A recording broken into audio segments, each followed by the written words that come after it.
अब 11 नंबर है।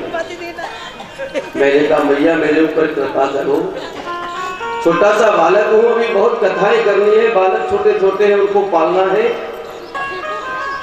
तो कई लोग गलत तरीके से गुरु बनाते हैं। वाराणसी गए तो वहां गुरु बना लिया, हरिद्वार गए तो वहां गुरु बना लिया, कोई और कथा करने के लिए आगे विद्वान पंडित जी संत जी तो उनको गुरु बना लिया। एक बात बताएं, गुरु कभी मरता नहीं है। गुरु नाम ज्ञान का होता है और ज्ञान कभी मरता नहीं है। रख दे काना अपने ये दोनों हाथ, और देना हो तो दीजिए जन्म जन्म का साथ, देना हो तो दीजिए जन्म जन्म का साथ, देना हो तो दीजिए जन्म जन्म का साथ। मेरे सिर पर रख दे काना, मेरे सिर पर रख दे काना अपने ये दोनों हाथ, दे दीजिए जन्म जन्म का साथ, देना हो तो दीजिए जन्म जन्म का साथ।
देना हो तो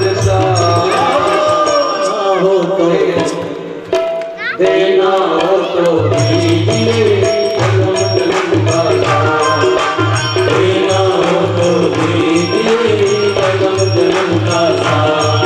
मेरे सिर पर रख दे काना, मेरे सिर पर रख दे काना अपने ये दोनों हाथ,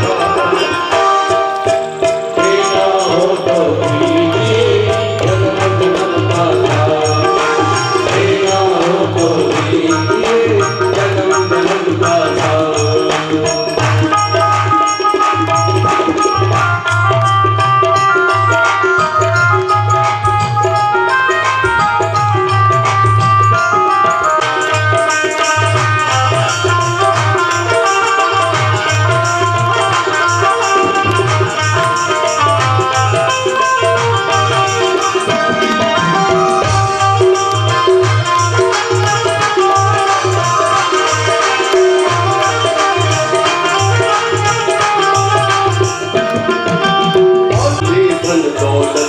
बढ़कर है हम तेरे चरणों की धूली दौलत से भरकर है।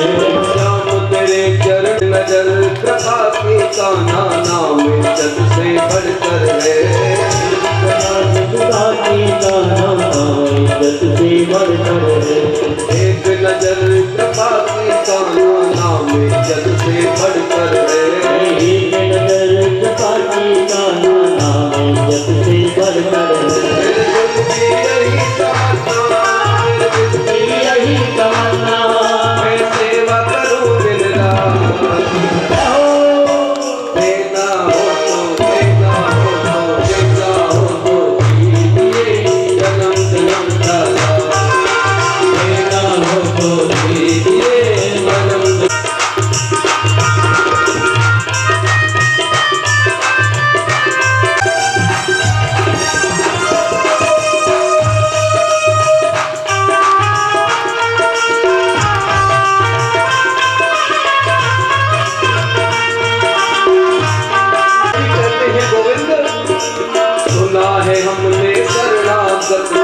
अपने गले लगाते हो बाबा।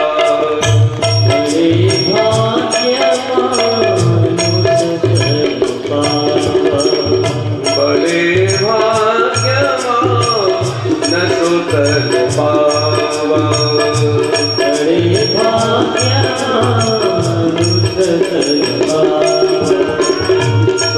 दुर्लभ सद ग्रंथ गावा।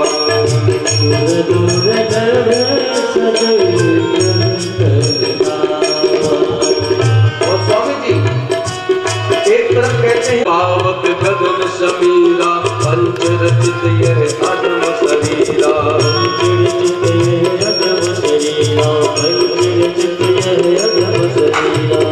एक तरफ कहते हैं कि ये अधम शरीर है। अधम क्यों बताया? अधम इसलिए बताया कि शरीर को अगर जला दोगे तो मुट्ठी भर राख हो जाएगा, फेंक दोगे तो जीव जंतु खा जाएंगे, और जमीन में गाड़ दोगे तो मिट्टी में मिल जाएगा।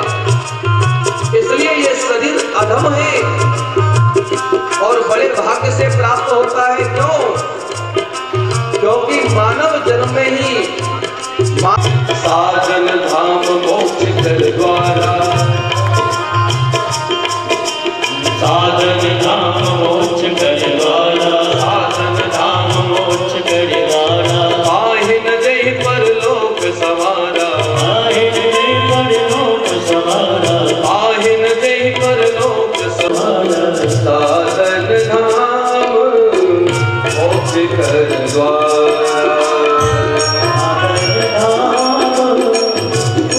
साधन धाम मोक्ष कर द्वारा।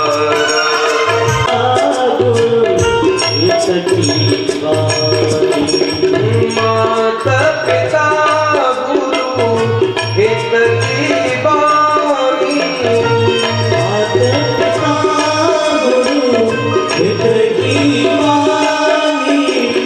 नहीं विचार करिए शुभ जान। नहीं विचार करिए शुभ जान।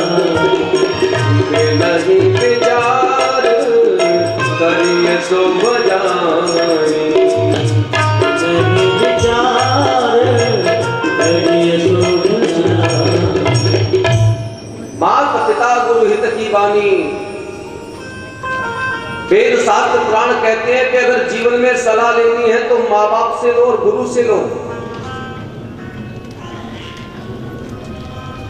जब महाराज दशरथ के मन में गिलानी हुई कि मुझ पर कोई संतान नहीं है और दुख हुआ अंतरात्मा को, तो सबसे पहले कहां गए? गुरु गृह गए, तुरंत महिपाला। गुरुजी के पास में पहुंचे। इन शास्त्रों से, वेद पुराणों से यही तो शिक्षा मिलती है। अगर मन में कोई अशांति है, परेशानी है, तो उस बात को शेयर करिए माँ बाप से। अगर माँ बाप से नहीं कर सकते तो गुरु से करिए, और गुरु से नहीं कर सकते तो एकांत में बैठ कर के अपने आत्मा से पूछिए। कहते हैं ना कि आत्मा सो परमात्मा, और आत्मा से जो आवाज आएगी वो सच्ची आवाज आएगी। तो आज बालक को बचाने के लिए दौड़े तो एक बार तो मन में विचार आया कि मुझे नहीं बचाना चाहिए, लेकिन फिर विचार बदल गया कि शरण गए प्रभु काहू न त्यागा। विश्वद्रोह अग्रत जेहि लागा। विचार बदल गया कि भगवान की शरण में भी अगर पापी भी चला जाता है तो भगवान भी उसे क्षमा कर देते हैं और अपना लेते हैं। आज ये मेरी शरण में है, इसकी मुझे रक्षा करनी चाहिए। आज दौड़ करके भरत जी महाराज ने हिरण के बालक को जल में से उठा लिया। हिरणी के गर्भ में बालक था, कोई शेर दौड़ रहा था हिरणी के पीछे। आज हिरणी ने छलांग लगाई नदी के ऊपर से, तो बालक उसके गर्भ से निकल गया। आज उसी बालक को महाराज भरत जी महाराज ने पकड़ लिया और पकड़ करके ले आए महाराज कुटिया में। कुटिया में ला करके तौलिया से उसके शरीर को पहुंचा, शरीर को साफ करके अग्नि जलाई, अग्नि जला के उसके शरीर में अग्नि आई। गर्मी जैसे ही लगी तो वह खड़ा हो गया, खड़ा हो गया तो दूध पिलाने लगे। आधा दिन निकल गया हिरण के बालक की सेवा में, और आधे दिन में जितनी माला भजन की हुई उतनी कर ली। अगले दिन महाराज क्या होता है, स्नान करके आए और अपने ठाकुर जी को गोपाल को स्नान करा के धूप दीप नैवेद्य लगा करके जैसे ही भजन करने को बैठे, हिरण का बालक बगल में आकर के बैठ गया। आज हिरण के बालक पर दृष्टि पड़ी तो माला को खोल करके रख दिया और बालक की सेवा करने लगे। बालक की सेवा में संलग्न हो गए। जो 200 माला जप करने का संकल्प लिया था वो 150 माला रह गई। 150 में से 100 रह गई, 100 में से 50 रह गई। पूरा समय हिरण के बालक की सेवा में देने लगे। 50 में से मात्र 25 रह गई।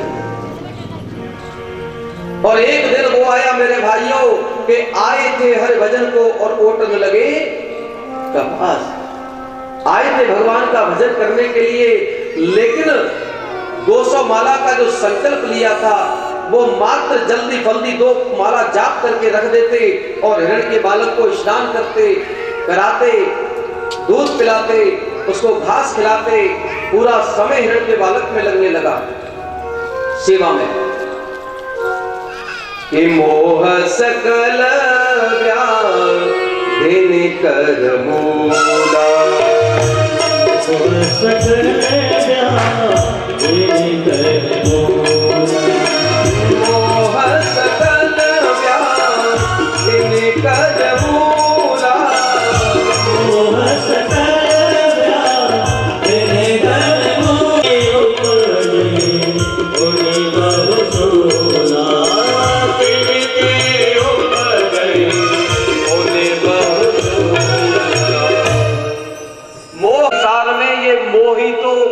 सभी व्याधियों का कारण है मेरे भाइयों।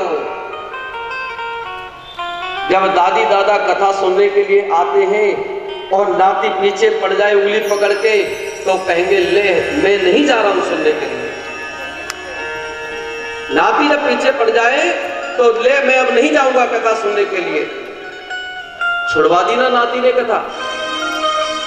यही तो बढ़िया बिताई गई नाम नहीं जाने, बढ़िया बिताई गई नाम नहीं जाने, बढ़िया बिताई गई नाम नहीं जाने, नाम नहीं जाने, गोपाल नहीं जाने, नहीं जाने गोपाल नहीं जाने, राम नहीं जाने, गोपाल नहीं जाने, नहीं जाने गोपाल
और न किसी को खाने देता है।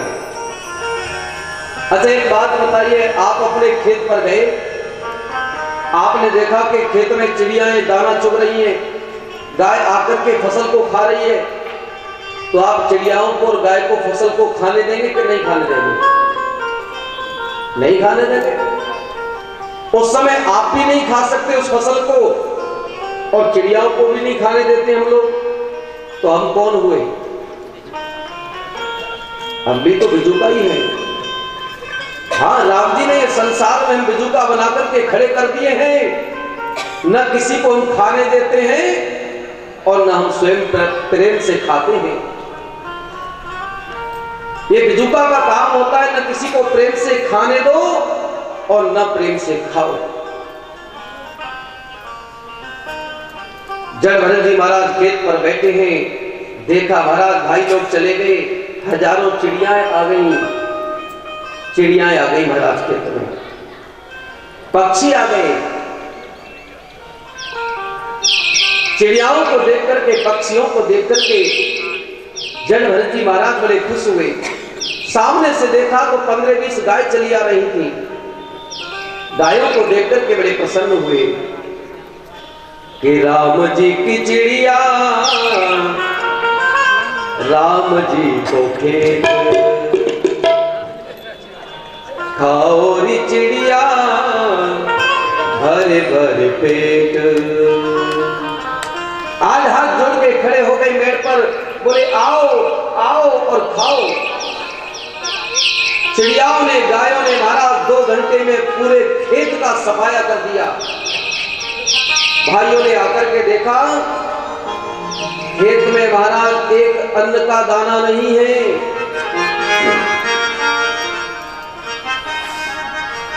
भाइयों ने कहा, अरे जड़ भरत तूने तो हमारा पटपरा कर दिया, बिल्कुल पागल, मूर्ख, धूर्त, उल्टा सीधा कहा। लेकिन जड़ भरत जी महाराज कुछ नहीं बोले। मेरे भाइयों, जड़ भरत जी महाराज आ जाते हैं, घर का कोई भी काम काज नहीं करते। एक दिन की बात, एक मलेच्छों के राजा से किसी ने कह दिया कि तुम पर संतान नहीं है, मां भद्रकाली को किसी मनुष्य की बलि दे दो, तुम्हारे संतान हो जाएगी। महाराज अपने सैनिक भेज दिए कि जाओ कोई मनुष्य मिले उसे पकड़ के ले आओ। जड़ भरत जी महाराज को सैनिक पकड़ के ले गए। बोले महाराज ये बड़ा हट्टा कट्टा है, इसकी बलि दे दो। जड़ भरत जी महाराज को खूब स्नान कराया, 56 प्रकार के भोजन कराए, मेवा मिष्ठान खिलाई। जड़ भरत जी सोचने लगे कि भैया आज तो कुछ दाल में काला लगता है, आज दाल में काला लगता है, लेकिन होगा तो देखा जाएगा। पहले भरपेट मेवा मिष्ठान खा ले। जय श्री, जय जय श्री राधे। पहले भरपेट खा ले। और जैसे ही बलि का समय हुआ, जड़ भरत जी को ले जाया गया और बलि देने के लिए तैयार हुए। आज मां भद्रकाली मूर्ति को फाड़ करके प्रकट हो गई है। बोलिए साचे दरबार की।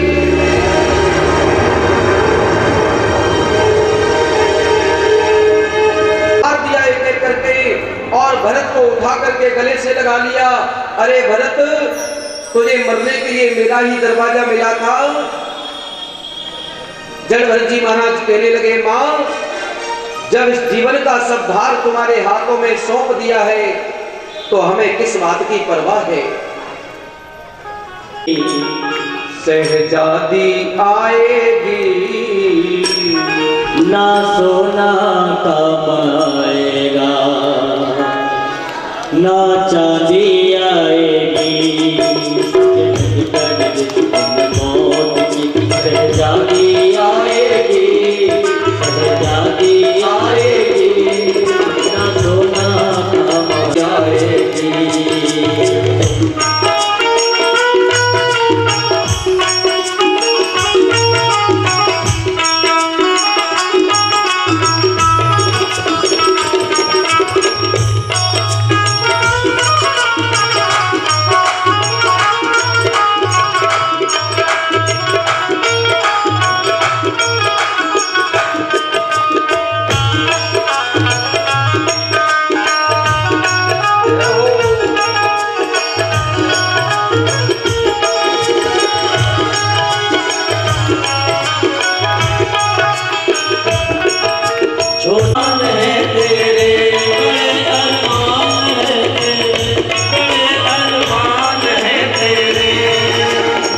का तू सोने के सब सामान है तेरे, सामान है तेरे।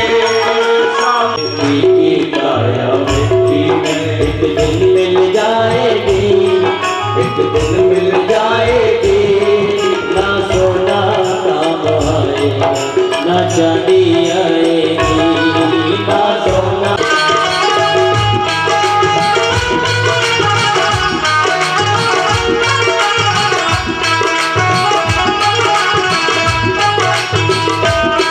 पंछी है तू पर तेरा मन, मूरख तेरा मन। पाप आपकी नैया तुझे एक दिन डुबाएगी, एक दिन डुबाएगी।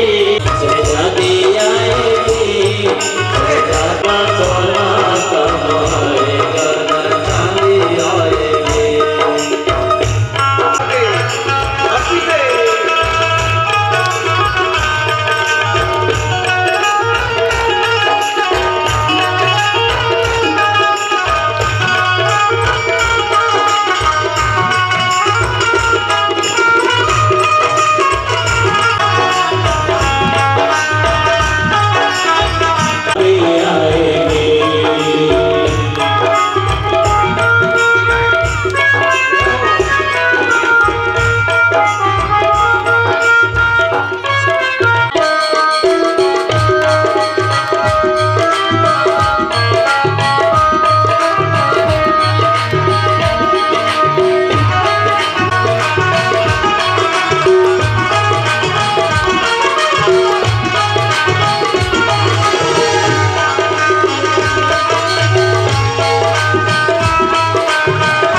कितनी भोली है, प्यारी प्यारी है ओ माँ,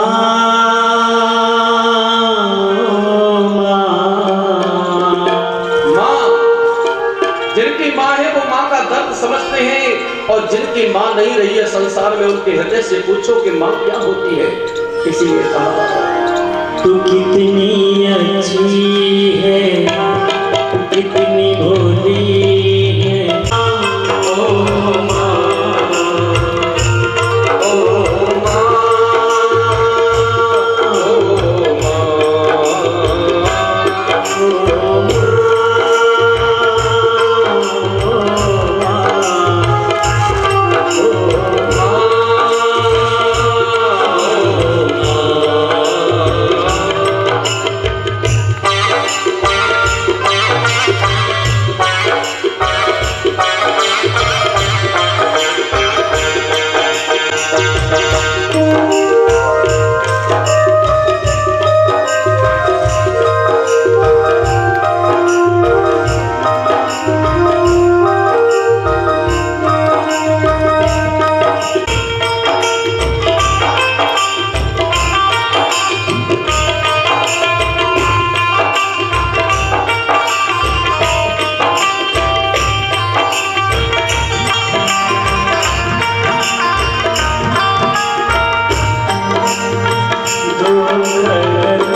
के वानर, हे नल नील जात के वानर, हे नल नील जात के वानर, हे नल नील जात के वानर, सिला पर राम नाम लिख दिया सिला पर, राम नाम लिख दिया सिला।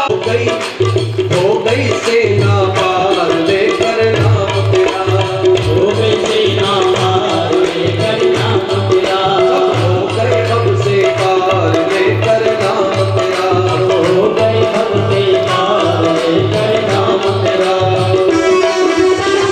नाम तुम्हारा कर्म छोड़कर उसे उबारा, छोड़कर बचे उबारा, रचने आधा नाम पुकारा, रचने आधा नाम पुकारा, कर्म छोड़कर नाम तेरा, पार लेकर नाम तेरा,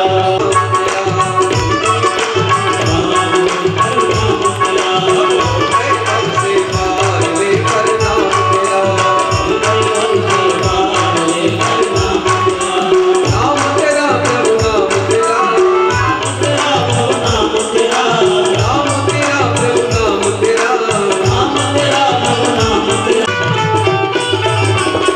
देखिए, भगवान भी अपने नाम की महिमा को नहीं जान पाए। पत्थर उठा करके जब समुद्र में डाला तो पत्थर डूब गया।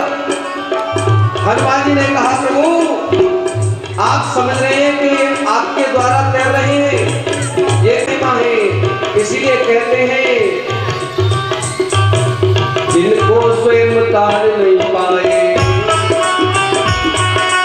जिनको स्वयं तार नहीं पाए। मेरा भगवान कण में व्याप्त है, लेकिन वो तो प्रेम के बूटे हैं। एक बार आप प्रेम से बुलाओगे तो मेरा भगवान हर जगह से प्रकट हो जाएगा।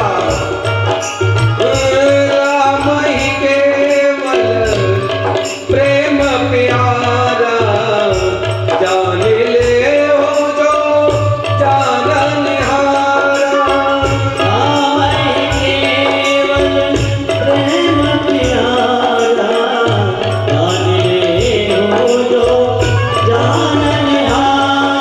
मैं तू राम नाम की वो जरा ज्योति जगा के दे, आएगा आएगा। कौन कौन चाहता है कि हमारे भी हृदय रूपी मंदिर में बांके बिहारी आए और हमारा भी कल्याण करे? कौन कौन चाहता है? तू राम नाम दिल में तू कृष्ण राम, ज्योति जगा के दे, आएगा बड़ा दिल से बुला के दे।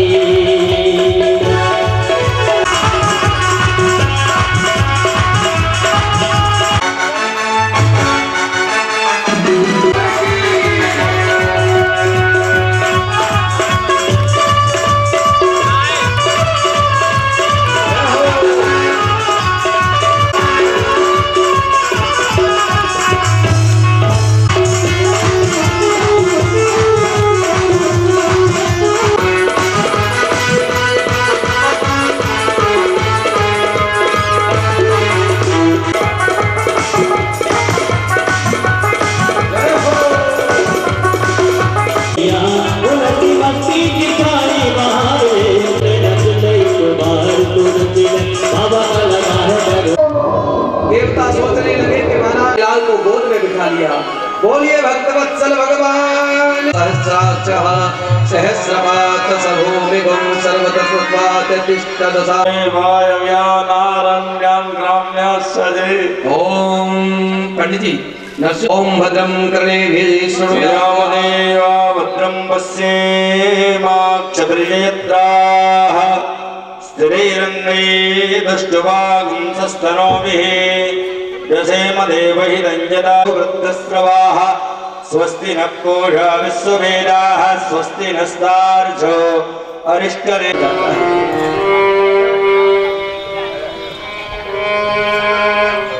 तो सेठ जी सुन रहे थे कथा में कि कोई किसी का नहीं है संसार में, सब स्वार्थ के संबंध है। एक पत्नी को पति से लोभ है, कि इसके सिवा मेरा पालन पोषण कोई नहीं कर सकता, इसलिए वो पति से प्रेम करती है। एक पति को पत्नी से लोभ है कि इसके बिना मेरी इच्छा की पूर्ति कोई नहीं कर सकता, इसलिए पति पत्नी से प्रेम करता है। एक बेटा को बाप से लोभ है कि बुढ़ापे में इसकी संपत्ति मुझे मिलेगी, इसलिए बेटा बाप से प्रेम करता है।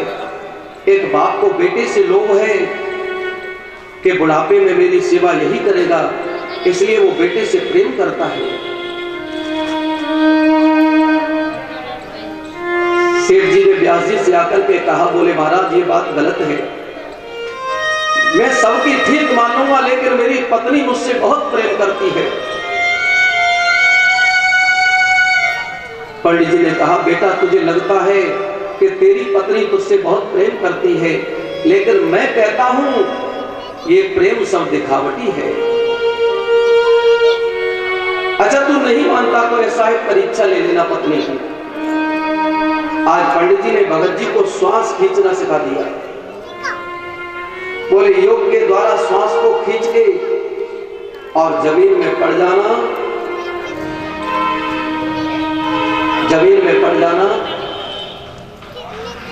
सबको लगे कि आपकी मृत्यु हो गई। बोले ठीक है महाराज। संत जो है ये भगत जी को बताना चाहते थे कि तेरे अंदर ये अंधकार है कि तेरी पत्नी तुझसे प्रेम करती है, लेकिन मैं कहता हूं ये सब संसार दिखावटी है, कोई प्रेम नहीं करता सच्चा। आज श्वास खींचना सिखा दिया भगत जी को संत ने, 2-4 दिन बीमारी का ढोंग रचाया। 5वें दिन महाराज बेड से नीचे उतर के और मार्बल के खंभे में पैरों का अल्टा लगाकर के सेठ जी लेट गए जमीन में। श्वास को योग क्रिया के द्वारा खींच लिया। पत्नी के नेत्र खुले रात्रि में, देखा कि भगत जी कहां है, देखा तो भगत जी जमीन में पड़े हैं।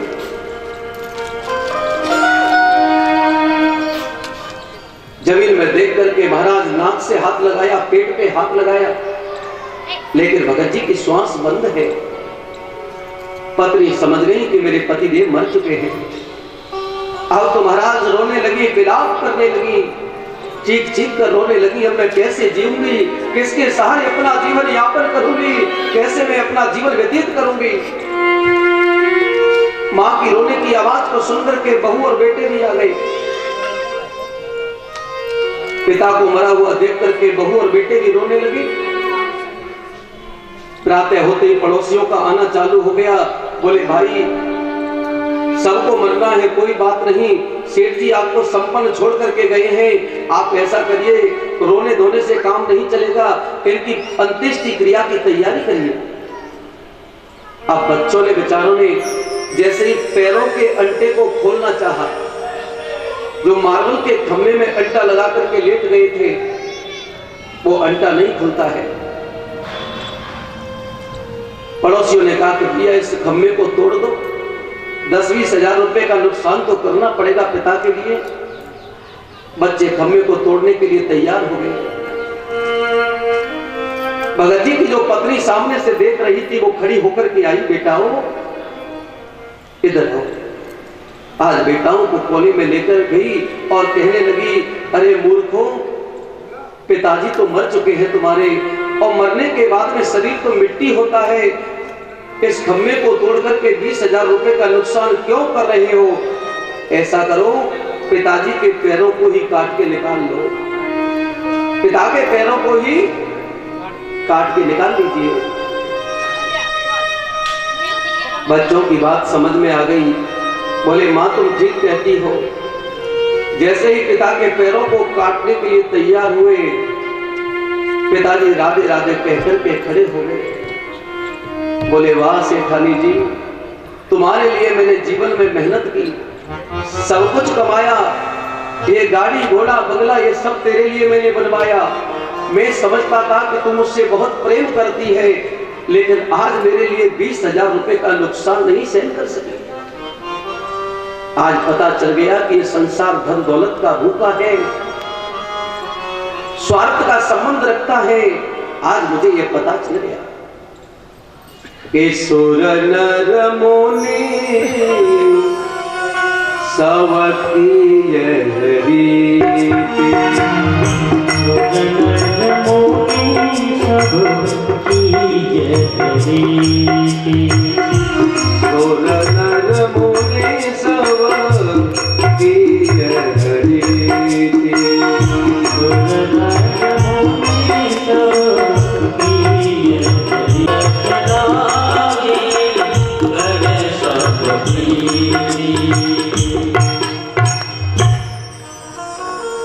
आज उधर सेठ जी समझ गए कि ये सब स्वार्थ का संबंध है, और इधर में गजेंद्र के भी नेत्र खुल गए कि जिन पत्नी और बच्चों को मैं अपना समझता था, जिनके लिए मैं अपनी जान देता था, हम किसके लिए जीते हैं? ये गजेंद्र कोई और नहीं, ये गजेंद्र हम, और ग्राह जो है वो काल है। लगा है गजेंद्र, प्रार्थना करता है कि हे मेरे बांके बिहारी, हे गोविंद, अब आपके सिवा मेरी रक्षा कोई नहीं कर सकता। आइए हम भी गजेंद्र के साथ में अपने प्रभु से प्रार्थना करते हैं और पुकारते हैं।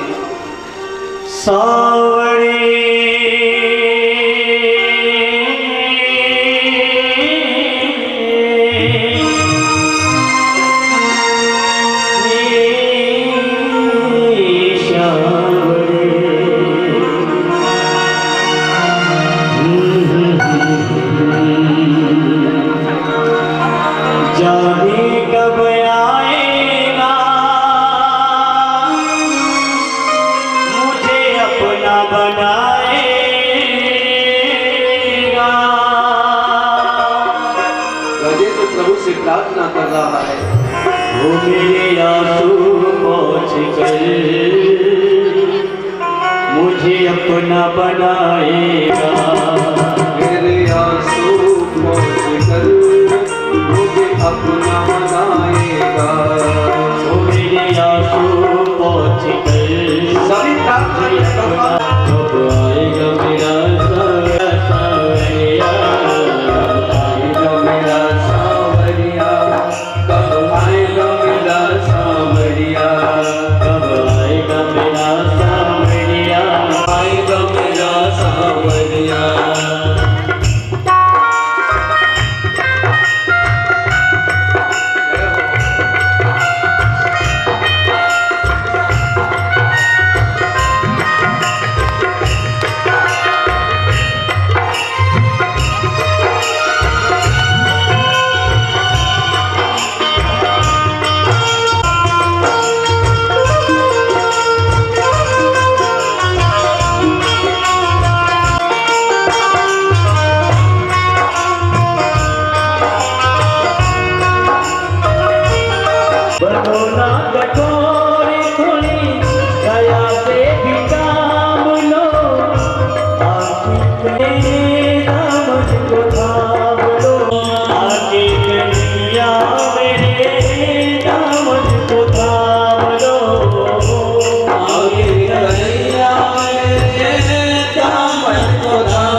हे मेरे बापे धारी, हे मेरे गोविंद, आपके सिवा मेरे जीवन की नैया को अब कोई पार नहीं कर सकता है। और मेरे कन्हैया का नाम तो दीनबंधु दीनानाथ है। थोड़ा बच्चों पे कम ध्यान दे, बच्चों को संभाल के बैठा। अपने अपने बच्चों को अपने पास मेरे भगवान आए हैं और लाकर के ग्राह का उद्धार कर दिया और गजेंद्र को एक हाथ से उठा करके सरोवर के किनारे पर लगा दिया, सरोवर के किनारे पर लगा दिया।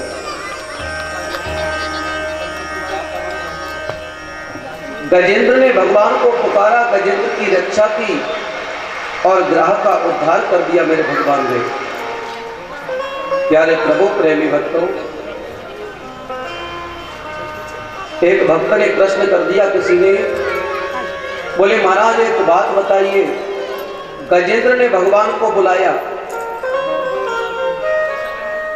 और भगवान ने ग्राह का मोक्ष कर दिया सुदर्शन चक्र से मार करके, और गजेंद्र की मात्र रक्षा की, ऐसा क्यों? अरे जिस भक्त ने भगवान को बुलाया उसको मात्र रक्षा मिली और ग्राह का उद्धार कर दिया भगवान ने।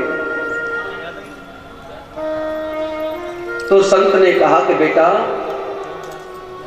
गजेंद्र भगवान का भक्त है। भगवान ने सोचा कि मेरे भक्त के चरण को जिसने अपने मुख में ले रखा है तो वो तो मेरे भक्त से भी बढ़कर के मेरा भक्त है। जिसने मेरे भक्त के चरण को अपने मुख में ले रखा है वो तो मेरे भक्त से भी बढ़कर के मेरा भक्त है। इसलिए पहले भक्त के भक्त का उद्धार करूंगा और समय आने पर अपने भक्त का भी कल्याण कर दूंगा। प्रेम से बोलो जय जय श्री। हर किया मेरे भाइयों, लेकिन ये समझ लीजिए कि गजेंद्र कोई और नहीं है, हम और आप ही हैं। इस संसार रूपी सरोवर में हम और आप आते हैं और पत्नी और बच्चों के प्रेम में इतने कामांध हो जाते हैं कि परमात्मा को भूल जाते हैं। जब अंतिम समय आता है, खटिया पर कंठ अवरुद्ध हो जाता है, आंखों से दिखना बंद हो जाता है, कि नेत्रों से दिखना बंद, कानों से सुनना बंद हो जाता है, जब जाकर के खटिया पर पड़े पड़े भगवान को याद करते हैं कि हे प्रभु मुझसे गलती हो गई, मैंने अपना जीवन वृथा गंवा दिया। लेकिन भगवान कहते हैं कि कोई बात नहीं, अगर तू अंतिम समय में भी मेरी शरण में आया तो भी मैं तुझे क्षमा कर दूंगा। ये जन अवगुण प्रभु गिनहि न काहू, दीन बंधु अति मृदुल स्वभाव। भगवान किसी के गुण अवगुणों को नहीं देखते। भगवान देखते हैं कि ये कौन सा भाव लेकर के आया है, किस भाव से आया है। अगर पूतना के अवगुण को देखते तो पूतना तो भगवान को मारने के लिए आई थी, लेकिन फिर भी भगवान ने पूतना को जो गति मां यशोदा को बाद में मिली वो मां पूतना को पहले प्रदान कर दी। इसलिए भगवान गुण अवगुण नहीं देखते, भाव देखते हैं। भगवान ने सोचा कि काम तो वही करेगी पूतना जो मेरी मां करती है यशोदा, काम तो वही करेगी।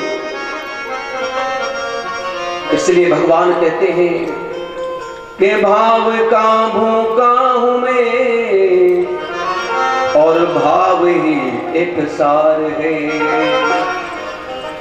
और भाव से मुझको भजे तो भव से बेड़ा पार है। कि भावना में भाव नहीं वो भावना बेकार है, और भावना में भाव है तो भव से बेड़ा पार है। भव से बेड़ा पार है। जिस भाव दे दे। कई लोगों का भाव होता है, बोले कथा पर ही तो चढ़ाना है भैया, ये मध्य वाले दे दे 20 रुपए किलो वाले। बस इस भाव का ही तो खेल है। कई लोग सोचते हैं कि भगवान के लिए कर रहा हूं, कई लोग सोचते हैं कि पंडित जी के लिए कर रहा हूं। एक मैया गांव में कथा चल रही थी, ध्यान देना। मैया रोज सुनने के लिए आती और महाराज एक ढकेल से रोज केले लेकर के आती। शक्ति कम हो गई थी, दुर्वासा ऋषि का श्राप लग गया था और गुरुजी की कृपा नहीं थी। और जिसके ऊपर गुरु की कृपा नहीं हो और संत का श्राप लग जाए, चाहे वो देवता क्यों नहीं हो, वो भी लक्ष्मी से विहीन हो जाते हैं। प्रेम से बोलो जय जय श्री। जिसके ऊपर गुरु की कृपा नहीं हो, संत का श्राप लग जाए, चाहे वो देवता क्यों नहीं हो, वो भी लक्ष्मी से विहीन हो जाती है। मेरे भाइयों, आज देवता जो है दर दर भटकने लगे। ब्रह्मा जी के कहने पर दैत्यों से मिलकर के समुद्र मंथन करने लगे। वासुकी सर्प को महाराज रस्सी के रूप में लेकर के आए, मंदराचल पर्वत को समुद्र में स्थापित कर दिया। दैत्य और देवता मिलकर के समुद्र मंथन करने लगे। मंदराचल पर्वत नीचे जाने लगा, सर्प के शरीर में से रक्त निकलने लगा। आज भगवान ने रूप बनाया कौन सा? सबसे कठोर जीव कौन सा होता है? कच्छप, कछुआ। आज कच्छप का रूप बनाया, कछुआ का रूप बनाया और मंदराचल पर्वत को अपनी पीठ पर रख लिया और बल के रूप में वासुकी सर्प में प्रवेश किए। घनघोर समुद्र मंथन होने लगा। सबसे पहले लक्ष्मी जी निकली, लक्ष्मी जी को नारायण भगवान ने वरण कर लिया। कौस्तुभ मणि निकली, जिसको संत ले गए। अप्सरा निकली, जिसको देवता ले गए। बारूणी शराब निकली, जिसको राक्षसों ने ले लिया। शराब पीने वाले को कहो कि शराब क्यों पीते हो? आप ही के लिए भेजी हूं भगवान ने बना करके। बोले अच्छा? बोले हाँ, लेकिन ये लड़ाई झगड़ा क्यों चल रहा है? आज दैत्यों ने कह दिया कि देवी, ये अमृत समुद्र मंथन में प्राप्त हुआ है, देवताओं ने और हमने मिलकर के ये प्राप्त किया है, लेकिन अमृत के निकलते ही कलश को लेकर के हम भाग आए। लेकिन आज इस अमृत का पान तुम्हारे हाथों से करेंगे। मोहिनी भगवान ने दौड़ करके अमृत का कलश ले लिया हाथ में। बोले मैं आपको जरूर पिलाऊंगी, लेकिन ऐसे नहीं पिलाऊंगी। एक पंक्ति में आप लोग बैठ जाओ, एक पंक्ति में देवता बैठ जाएं, क्योंकि मेहनत तो उन्होंने भी की है। दैत्यों की बात समझ में आ गई। बोले ठीक है। एक पंक्ति में लाइन लगा करके दैत्य बैठ गए, एक पंक्ति में देवता बैठ गए। अमृत के कलश को उठा करके मोहिनी भगवान पहले महाराज देवताओं को पिलाने लगे। जब देवताओं को पिलाने लगे तो दैत्य हल्ला मचाने लगे। बोले देवी, ये अमृत तो हमारे लिए है, आप देवताओं को क्यों पिला रही हो? हमें पिलाइए। भगवान कहने लगे, अरे पागल हो तुम, इस कलश के ऊपर ऊपर जो अमृत है पतला पतला, वो मैं देवताओं को पिला दूंगी, और नीचे जो गाढ़ा गाढ़ा अमृत बचेगा वो मैं आपको पिला दूंगी। अरे गाढ़ा गाढ़ा अमृत पियोगे तो ज्यादा ताकत आएगी। बोले बात ठीक है। दैत्यों को समझा दिया। अब दैत्य तो मोटी बुद्धि के होते हैं, मोटी बुद्धि के लोगों को कैसे भी समझा दो। एक पाठ आता था जब हम छोटे थे पुस्तक में कि दैत्य और देवताओं में एक बार शर्त लगी। चूरमे के लड्डू बनवाए गए और शर्त क्या थी? बोले हाथ टेढ़ा नहीं होना चाहिए, लड्डू खब जाए। हाथ नहीं मुड़ना चाहिए और लड्डू खब जाने चाहिए। तो दैत्यों ने कैसे खाए लड्डू मालूम है? सामने रख ली परात और लड्डू को उठाते और ऊपर फेंक देते और मुंह फाड़ के खड़े हो जाते। कोई नाक पे पड़ता, कोई माथे पे, कोई मुंह में। ये दैत्यों ने खाया इस प्रकार से। और देवताओं ने कैसे खाया? परात को बीच में रख लिया, आमने सामने बैठ गए, लड्डू उठा करके उसके मुख में दे दिया और सामने वाले ने उसके मुख में दे दिया, लड्डू खब गए। हाँ, ये कोई साधारण स्त्री नहीं है। सूर्य चंद्रमा के बीच में जाकर के बैठ गया राहु नाम का दैत्य।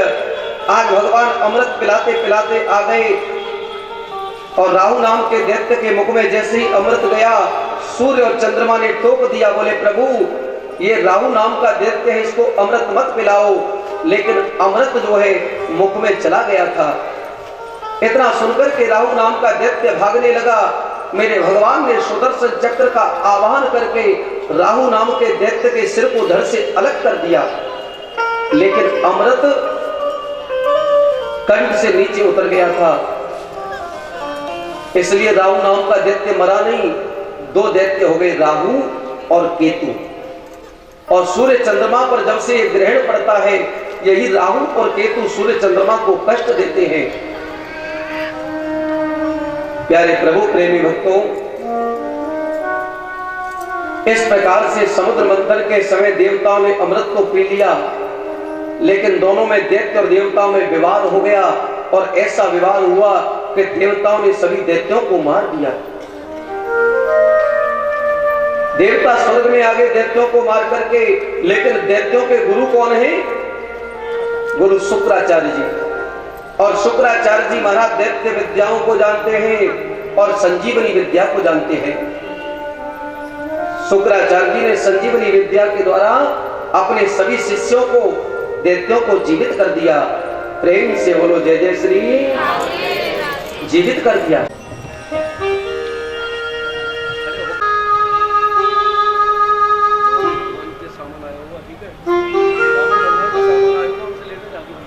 मन आए बलि के द्वार, दर्शन कर ले हो जीवा। मन आए बलि के द्वार, दर्शन कर ले हो जीवा। मन आए बलि के द्वार, दर्शन कर ले हो जीवा।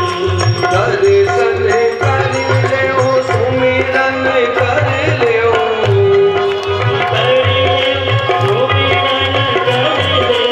दर्शन कर ले हो, सुमिरन कर ले हो।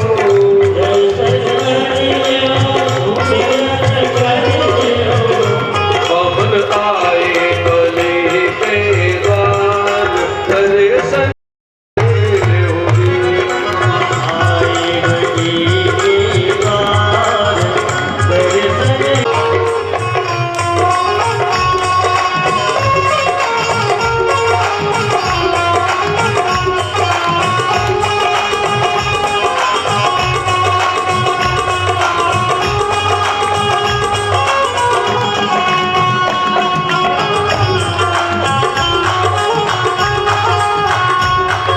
हाथ में लेके